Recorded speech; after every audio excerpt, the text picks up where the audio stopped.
સુરતના વરાછા વિસ્તારમાં 27 એપ્રિલે બેંકમાં લૂંટની ઘટના બની હતી। આ લૂંટની ઘટનામાં 2 આરોપીઓની યુપીથી પોલીસે ધરપકડ કરી છે।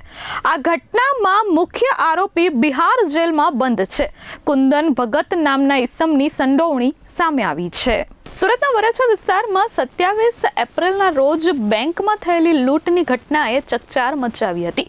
7 દિવસ બાદ આરોપીઓને પકડવામાં પોલીસને સફળતા મળી હતી। અંદાજિત 50 લાખની લૂંટમાં સુરત ક્રાઇમ બ્રાન્ચ સહિતની અલગ અલગ ટીમો અને 100થી વધુ પોલીસ જવાનોની ટીમોએ તપાસ હાથ ધરી હતી અને યુપીથી 2 આરોપીઓને ઝડપી પાડ્યા છે।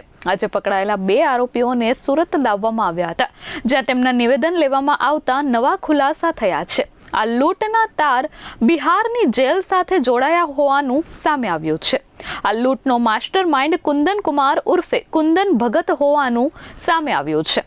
કુંદન ભગત હાલ બિહારની આદર્શ સેન્ટ્રલ જેલ બેઉર પટનામાં બંધ છે। જેલમાં હોવા છતાં તેણે પોતાની ગેંગના સભ્યો સાથે સંપર્ક જાળવી રાખી સુરતની બેંકને ટાર્ગેટ બનાવી હતી। તારીખ 27 એપ્રિલના દિવસે સુરત શહેરના વરાછા પોલીસ સ્ટેશન વિસ્તારમાં LH રોડ ઉપર એફિલ ટાવર પાસે SBI બેંક જો પહેલે માળા ઉપર આવે છે એમાં એક જો એ લૂંટના બનાવ બનેલા જોઈએ, જેમાં લગભગ જો 6 થી 7 જેટલા લૂંટારુઓ જો આપણા બંદૂકના અડીએ આવીને જો ત્યાં બેંકમાં લૂંટ કરી, જેમાં બેંકમાંથી 12 લાખ રૂપિયાની લૂંટ થઈ અને પેરેલલી જો ત્યાં જો વ્હીકલ જો વેન આવે છે, જો કેશ વેન આવે છે, આમાં આયા જો એના કેશ જ્યારે બેંકમાં પહોંચ્યા 38 લાખ રૂપિયા જેટલા એના બી લૂંટીને જો લગભગ 50 લાખ રૂપિયાનો લૂંટ કરી કુલ 7 ઇન્સ્પેક્ટર અને 100 જેટલા લોકો ક્રાઇમ બ્રાન્ચના આ ટીમો અલગ અલગ વિસ્તારોમાં જો લાગી 1000 જેટલા CCTV કેમેરાઓના સર્ચ કરી જોઈએ। કુખ્યાત કુંદન ભગત અગાઉ દેહરાદૂનમાં 14 કરોડના રિલાયન્સ જ્વેલરી લૂંટમાં પણ સંડોવાયેલો હતો। ક્રાઇમ બ્રાન્ચે 2 દિવસ પહેલા ઝડપાયેલા કુખ્યાત કુંદન ભગત ગેંગના 2 સાગરીત એવા શુભમ અને વિકાસને ઉત્તર પ્રદેશથી ઝડપી પાડ્યા છે। ગુનાની ગંભીરતા જોતા સુરત ક્રાઇમ બ્રાન્ચના 7 PI અને 100 પોલીસ જવાનોની ટીમ બનાવવામાં આવી હતી। તપાસ દરમિયાન ટીમે 1000થી વધુ CCTV તપાસ્યા હતા, જેમાં લૂંટમાં વપરાયેલી 3 બાઇક જેના પર નકલી નંબર પ્લેટ હોવાનું ખુલ્યું હતું। ટેકનિકલ સર્વેલન્સની મદદથી પોલીસને કુંદન ભગત ગેંગના સભ્ય શુભમ કુમાર ઠાકુરની કડી મળી હતી। પોલીસની એક ટીમ ઉત્તર પ્રદેશ પહોંચી હતી અને સતત 3 દિવસ સુધી લોકેશન બદલતા શુભમને અયોધ્યાથી પકડી પાડ્યો હતો। યુપીમાં રાયબરેલીમાં આ જો એક જે આરોપી 2 આરોપી પકડાય છે, એક આરોપી છે શુભમ ઠાકુર અને એક બીજા છે વિકાસ સિંહ રાજપૂત। જો શુભમ ઠાકુર છે આ આરોપી અહીંયા ક્રાઇમ કરવા માટે બેંક ડકૈતીમાં સામેલ હતા। જો આ અહીંયા તો રાયબરેલીમાં એક દુકાન છે, કાપડની દુકાન ચલાવે છે, નાની દુકાન છે એની જો ત્યાં ગયા। ત્યાંથી પછી જો એના ખબર હતી કે પોલીસ ટીમ પાછળથી તુરંત જગ્યા ડેલી જગ્યાઓ ચેન્જ કરે અને અયોધ્યા પાસે અમારી ટીમે જે યુપી પોલીસના મદદથી જો અમે ત્યાંથી જો એના પકડાય જોઈએ। શુભમની પૂછપરછમાં તેના મિત્ર વિકાસ સિંહનું નામ આ લૂંટ અંગે ખુલ્યું હતું। લૂંટ બાદ શુભમ અને અન્ય સાગરીતો વિકાસ પાસે પહોંચ્યા હતા। વિકાસે લૂંટના નાણાં છુપાવવા અને આરોપીઓને આશરો આપવામાં મહત્વની ભૂમિકા ભજવી હતી। ક્રાઇમ બ્રાન્ચે વિકાસ સિંહને પણ યુપીના ગોંડા જિલ્લામાંથી ઝડપી પાડ્યો છે।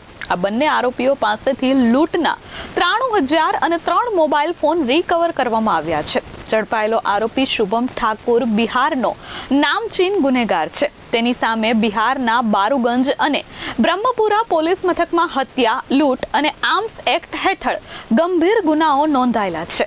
આ ગેંગ અત્યંત પ્રોફેશનલ અને આંતરરાજ્ય લૂંટમાં માહિર છે। પૂરા આંતરરાજ્ય ગેંગ છે જેના મેઇન સરગના છે કુંદન ભગત જો આ કુંદન ભગત અત્યારે પટનાના બેઉર જેલમાં સિરિયસ ગુનાઓમાં જો જેલમાં છે જો તો ગેંગના મોડસ ઓપરેન્ડી એવું હતી જોઈએ કે આપણા अलग अलग राज्यों जो एकदम क्रिमिनल है जो आ प्रकार गुनाओं में वेपन आर्म्स एक्ट लूट डकैती में शामिल हो एना कॉन्टेक्ट करीने अहींया मोकले। अहींया एना जो मानस हता जो आ मानस बधाने लेवा जाए અને લઈ આવે અને પછી સાથે રાખે જોઈએ અને જેટલા જરૂરત છે એટલા જ પરિચય એકબીજામાં કરાવે એકબીજા સાથે અને ટૂંકા નામ આપે જોઈએ અને એક વ્યક્તિને 4 4 5 નામ તરીકે હોય ઉર્ફે જેથી કોઈને સાચું નામ એના ખબર નહીં હોય, कौन क्या ना रहवासी हो, आ भी आपस में आ लोग बात નહીં કરતા હતા. સુરત ક્રાઇમ બ્રાન્ચ હવે બિહારની જેલમાં બંધ માસ્ટરમાઇન્ડ કુંદન ભગતનો કબજો મેળવવા કાયદાકીય પ્રક્રિયા કરી રહી છે. લૂંટના બાકીના 49 લાખ રૂપિયા રિકવર કરવા અને ગેંગના અન્ય આરોપીઓને લોકેશન મેળવવા માટે પોલીસ પકડાયેલા આરોપીઓની સઘન પૂછપરછ કરી રહી છે. આગામી દિવસોમાં આ કેસમાં વધુ મોટા ખુલાસા થવાની શક્યતા છે. લૂંટારુઓ માત્ર 50 લાખ રૂપિયા નહીં પરંતુ 2 થી 3 કરોડની લૂંટ કરવાના ઈરાદે બેંકમાં ઘૂસ્યા હતા. લૂંટારુઓ પાસે 2 નહીં પણ 5 મોટી બેગ હતી.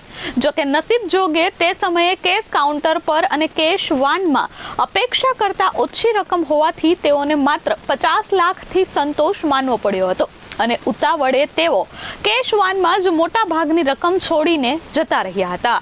અને વિકાસ રાજપૂત જો એના આશ્રય આપતા હતા અને ત્યાં પકડાય અને 98,000 રૂપીઝ આ જો લૂંટના પૈસાના જો ડિસ્ટ્રીબ્યુશન પછી થવાના હતા એમાં અત્યારે ખર્ચા પેટે જો એના ઓનલાઈન 98,000 રૂપીઝ જો શુભમને મળ્યા, જેનાથી 93,000 રૂપીઝ એના પાસેથી રિકવર કરવામાં આવેલા છે. 3 મોબાઈલો રિકવર કરવામાં આવેલા છે. આ અંગે સુરત પોલીસ કમિશનરે જણાવ્યું હતું કે છેલ્લા ઘણા સમયથી આ લૂંટ મામલે ખૂબ જ ચકચાર મચી હતી, પરંતુ સુરત ક્રાઇમ બ્રાન્ચની ટીમ અને અન્ય ટીમોએ 2 આરોપીઓને ઝડપી પાડ્યા છે અને આગામી દિવસોમાં અન્ય આરોપીઓને પણ ઝડપી પાડવામાં સફળતા મળશે. Bureau report S24 news Surat.